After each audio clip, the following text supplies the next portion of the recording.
Artificial intelligence അല്ലെങ്കിൽ നമ്മൾ പറയുന്ന AI. ഈ വാക്ക് കേൾക്കുമ്പോൾ നിങ്ങളുടെയൊക്കെ മനസ്സിലേക്ക് എന്താ വരുന്നത്? ചിലപ്പോൾ സിനിമകളിലൊക്കെ കാണുന്ന പോലത്തെ റോബോട്ടുകളായിരിക്കും അല്ലേ?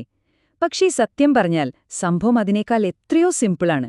നമ്മുടെ എല്ലാം ഡെയിലി ലൈഫിന്റെയും ഒരു ഭാഗവുമാണ്. അപ്പോ നമുക്ക് ആ ലോകത്തേക്ക് ഒന്നങ്ങ് ഇറങ്ങിച്ചെല്ലാലോ? AI എന്നൊക്കെ പറയുന്നത് സിനിമയിൽ മാത്രം കാണുന്നൊരു സയൻസ് ഫിക്ഷൻ ഐറ്റമാണെന്നാണോ നിങ്ങൾ കരുതുന്നത്? എങ്കിൽ ആ ധാരണയങ്ങ് മാറ്റിവെച്ചേക്കൂ.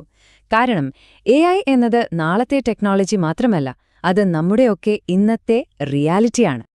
ഒന്നാലോചിച്ച് നോക്കിക്കേ, നിങ്ങള് നെറ്റ്ഫ്ലിക്സിലോ യൂട്യൂബിലോ ഒരു സിനിമയോ വീഡിയോയോ കണ്ടു കഴിയുമ്പോൾ അടുത്തത് എന്ത് കാണണം എന്ന് കറക്റ്റായിട്ട് ഒരാൾ പറഞ്ഞു തരുന്നത് പോലെ തോന്നാറില്ലേ? ആരാണത്? അത് AI ആണ്. നമ്മുടെ ഇഷ്ടങ്ങള് ചിലപ്പോൾ നമ്മളെക്കാൾ നന്നായി പഠിച്ച് നമുക്ക് വേണ്ടത് മുന്നോട്ട് വെക്കുകയാണ്. അതുപോലെ തന്നെ നമ്മൾ ഫോണെടുത്ത് സിരിയോടോ ഗൂഗിൾ അസിസ്റ്റന്റിനോടോ ഹേ ഗൂഗിൾ, നാളത്തെ കാലാവസ്ഥ എന്താ എന്നൊക്കെ ചോദിക്കില്ലേ?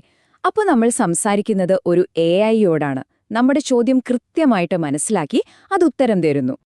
ഇനി വേറൊരു കാര്യം, നമ്മുടെ ഇമെയിൽ ഇൻബോക്സൊക്കെ വലിയ കുഴപ്പമില്ലാതെ ക്ലീനായി ഇരിക്കുന്നില്ലേ? ആ സ്പാം ഫിൽട്ടറിന് പിന്നിലും ഈ AI-യുടെ ഒരു കളിയുണ്ട്. ഏത് മെയിലാണ് നമുക്ക് വേണ്ടതെന്നും ഏതാണ് വേണ്ടാത്തതെന്നും സെക്കൻഡുകൾ കൊണ്ട് അത് കണ്ടുപിടിക്കുന്നു.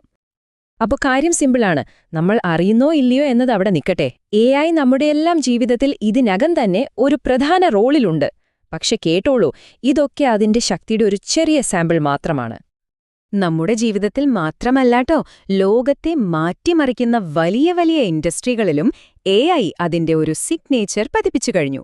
ഹെൽത്ത് കെയറിൽ രോഗങ്ങൾ വേഗത്തിൽ കണ്ടുപിടിക്കാൻ സഹായിക്കുന്നു, ഫിനാൻസിൽ ഓൺലൈൻ തട്ടിപ്പുകൾ തടയുന്നു, റോഡുകളിൽ സ്വയം ഓടുന്ന കാറുകൾക്ക് പിന്നിലുമുണ്ട് ഈ ടെക്നോളജി.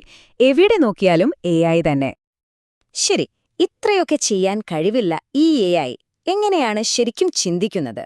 എന്താണിതിന്റെ പിന്നിലെ രഹസ്യം? ആ രഹസ്യം ഒരൊറ്റ വാക്കിലുണ്ട്: ഡാറ്റ. വളരെ സിമ്പിളായി പറഞ്ഞാൽ AI ഒരു കൊച്ചുകുട്ടിയെ പോലെയാണ്. അത് ഒരുപാട് ഡാറ്റ, അതായത് ഇൻഫർമേഷൻ ഇങ്ങനെ നോക്കി നോക്കി പഠിക്കും, അതിലെ പാറ്റേണുകൾ മനസ്സിലാക്കും. ആ കിട്ടുന്ന അറിവ് വെച്ചാണ് അത് പുതിയ ജോലികൾ ചെയ്യുന്നതും പ്രവചനങ്ങൾ നടത്തുന്നതും എന്തിന് പുതിയ കാര്യങ്ങൾ ഉണ്ടാക്കുന്നതുപോലും. ചുരുക്കി പറഞ്ഞാൽ ഡാറ്റയില്ലാതെ AI ഇല്ല. ഇനി പഠനത്തിന് പ്രധാനമായിട്ടും 2 രീതികളുണ്ട്. അനാലിറ്റിക്കൽ AI ഒരു ഡിറ്റക്റ്റീവിനെ പോലെയാണ്. അത് പഴയ ഡേറ്റയൊക്കെ എടുത്ത് പരിശോധിച്ച് അതിലെ തുമ്പുകളും രഹസ്യങ്ങളുമൊക്കെ കണ്ടെത്തും. എന്നാൽ ജനറേറ്റീവ് AI ഒരു കലാകാരനെ പോലെയാണ്. അത് പഠിച്ച കാര്യങ്ങളിൽ നിന്ന് പ്രചോദനം ഉൾക്കൊണ്ട് പുതിയ കവിതകളും ചിത്രങ്ങളും മ്യൂസിക്കുമൊക്കെ ഉണ്ടാക്കും. അപ്പോ ഒന്ന് ഭൂതകാലത്തെ വിശകലനം ചെയ്യുമ്പോൾ മറ്റൊന്ന് ഭാവിയെ സൃഷ്ടിക്കുകയാണ്. AI-ലെ ഏറ്റവും എക്സൈറ്റിംഗ് ആയ ഒരു മേഖലയാണ് ഈ പറഞ്ഞ ജനറേറ്റീവ് AI. ഇത് ശരിക്കും ഒരു ക്രിയേഷൻ മെഷീൻ പോലെയാണ്, ഒരു സൃഷ്ടിയുടെ യന്ത്രം. അപ്പോ ഈ ക്രിയേഷൻ മെഷീന് എന്തൊക്കെ ഉണ്ടാക്കാൻ പറ്റും? മനുഷ്യൻ എഴുതിയതാണോന്ന് സംശയം തോന്നുന്ന തരത്തിലുള്ള ഒരു കഥയോ കവിതയോ വേണോ? കിട്ടും. ശരിക്കുള്ള ഫോട്ടോ ആണോ എന്ന് നമ്മളെ തെറ്റിദ്ധരിപ്പിക്കുന്ന ചിത്രങ്ങളോ? അതും റെഡി. എന്തിന്? കമ്പ്യൂട്ടർ കോഡുകൾ, സംഗീതം, വീഡിയോകൾ, ഇതിന്റെ സാധ്യതകൾ നമ്മുടെ ഭാവനയ്ക്കും അപ്പുറത്തേക്ക് വളരുകയാണ്. ഉദാഹരണത്തിന്, നമ്മൾ AI-യോട് ഇങ്ങനെ പറയുകയാണെന്ന് വെക്കുക: സന്ധ്യാസമയത്ത് തിളങ്ങുന്ന ജനലുകളുള്ള വലിയ കെട്ടിടങ്ങളും പറക്കുന്ന കാറുകളും നിയോൺ നിറത്തിലുള്ള മേഘങ്ങളുമുള്ള ഒരു ഭാവിയുടെ നഗരത്തിന്റെ ചിത്രം വരയ്ക്കൂ. നിമിഷങ്ങൾക്കകം നമ്മുടെ മനസ്സിലുള്ള ആ ചിത്രം അത് സ്ക്രീനിൽ യാഥാർത്ഥ്യമാക്കും. ഇതാണ് ജനറേറ്റീവ് AI-യുടെ മാജിക്. ഒരു ആർട്ടിസ്റ്റിന്റെ കയ്യിലെ ബ്രഷ് പോലെയാണ് AI-ക്ക് നമ്മൾ കൊടുക്കുന്ന നിർദ്ദേശങ്ങൾ. അപ്പോ ഈ ഡിജിറ്റൽ കലാകാരനോട് നമ്മൾ എങ്ങനെയാ സംസാരിക്കുക?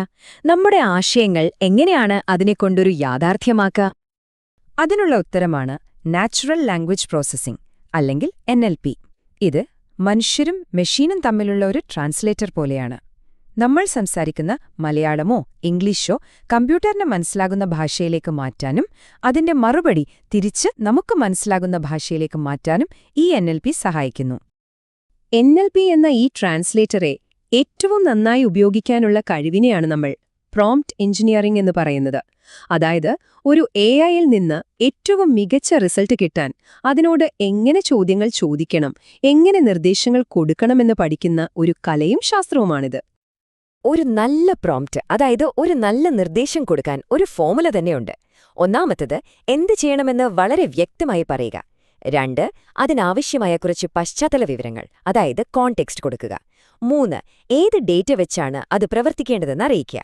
അവസാനം ഏത് രീതിയിലാണ് നിങ്ങൾക്ക് ഉത്തരം വേണ്ടതെന്നും പറയുക. ഈ 4 കാര്യങ്ങൾ ചേർന്നാൽ പ്രോംപ്റ്റ് സൂപ്പറാകും. ഓക്കെ, അപ്പം നിങ്ങൾക്കിപ്പോ എഐയുടെ ബേസിക് കാര്യങ്ങളൊക്കെ മനസ്സിലായി. ഇനി നിങ്ങളുടെ ഊഴമാണ്. ഈ പുതിയ ലോകത്ത് നിങ്ങൾക്കെങ്ങനെ ഒരു പങ്കാളിയാകാം, ഒരു നിർമ്മാതാവാകാം എന്ന് നമുക്ക് നോക്കാം. AI ലോകം എന്ന് പറയുന്നത് അവസരങ്ങളുടെ ഒരു ഖനിയാണ്. Machine learning engineer, data scientist, AI researcher, അങ്ങനെ ഇന്നലെ വരെ നമ്മൾ അധികം കേട്ടിട്ടില്ലാത്ത ഒരുപാട് പുതിയ കരിയർ സാധ്യതകളാണ് ഓരോ ദിവസവും ഇതിൽ തുറന്നുവരുന്നത്. ഇതൊന്ന് ശ്രദ്ധിച്ചു കേൾക്കൂ. മികച്ച ചാറ്റ്ബോട്ടുകൾ നിർമ്മിക്കുന്നത് ഇപ്പോൾ ഡെവലപ്പർമാരുടെ മാത്രം ജോലിയല്ല. ഒരു വരി കോഡ് പോലും എഴുതാതെ ഇതെല്ലാം സാധ്യമാണ്. ഇതിന്റെ അർത്ഥം വളരെ വ്യക്തമാണ്, അല്ലേ? നിർമ്മിക്കാനുള്ള കഴിവ്, ആ ശക്തി ഇപ്പോൾ എല്ലാവരുടെയും കൈകളിലേക്കെത്തുകയാണ്.